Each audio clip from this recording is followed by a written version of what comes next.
se passe au juste et à quel point le gouvernement peut-il toujours maintenir cette défense du troisième lien? Ben d'abord, c'est une promesse électorale de François Legault que de faire ce troisième lien-là.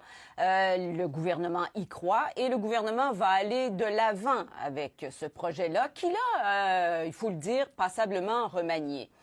Quand il l'a présenté, il y avait quelques lacunes, c'est-à-dire qu'on a plus ou moins présenté des études qui justifient l'achalandage ou les besoins pour le tunnel. Je vous dirais que pour le tramway, il y a plus ou moins de critiques, mais pour le tunnel, on se demande si c'est pas un projet qui est rétrograde. Ça a sorti finalement comme un projet plutôt électoraliste. Monsieur Legault qui veut consolider son fief à Québec et dans la grande région de Québec, mais aussi le début des travaux qui débutent en 2027, bien après le prochain mandat, à un coût absolument exceptionnel. Monsieur Legault doit défendre son projet. Oui, parce que la justification de dépenser une telle somme pour faire le tunnel, elle n'est pas faite. Ben oui, ta minute.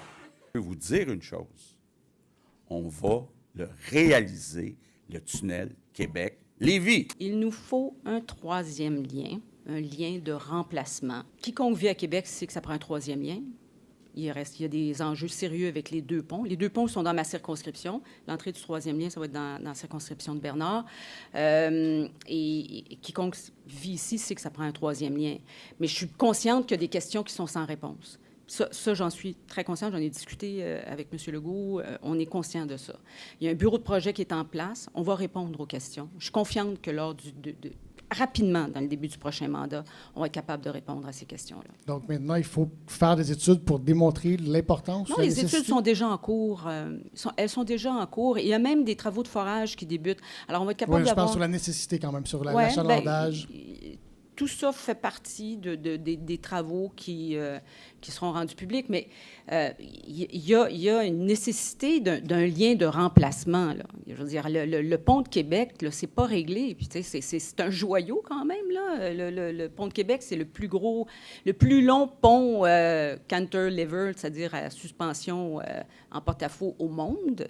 Ça fait 1 an et demi que le gouvernement fédéral a mandaté un négociateur. C'est pas réglé. On ne sait pas ce qui va se passer avec ce pont-là. Le pont Pierre Laporte, est-ce que... Je vais citer mes anciens collègues de Radio-Canada. Là, les suspendre, c'est un enjeu. Alors, les ponts ont besoin... Ils sont vieillissants. Ils ont besoin de travaux. On a besoin de s'assurer qu'on a un lien de remplacement. Bonjour, Mme Biron. Bonjour. Vous avez bien étayé dans vos chroniques là, par le passé qu'à la CAQ, il y avait 2 ailes, une aile fédéraliste, une aile souverainiste. Vous vous situez où là-dedans? Moi, je suis nationaliste, pur jus. Oui, mais dans ces 2 ailes-là là, qui existent à la CAQ, là, selon vous? Pour moi, l'axe fédéraliste-souverainiste n'existe plus. Je ne suis pas là. J'ai fait de l'analyse politique, beaucoup de reportages pendant 30 ans. Je veux préserver ça. Je veux couvrir ça, protéger ces années-là.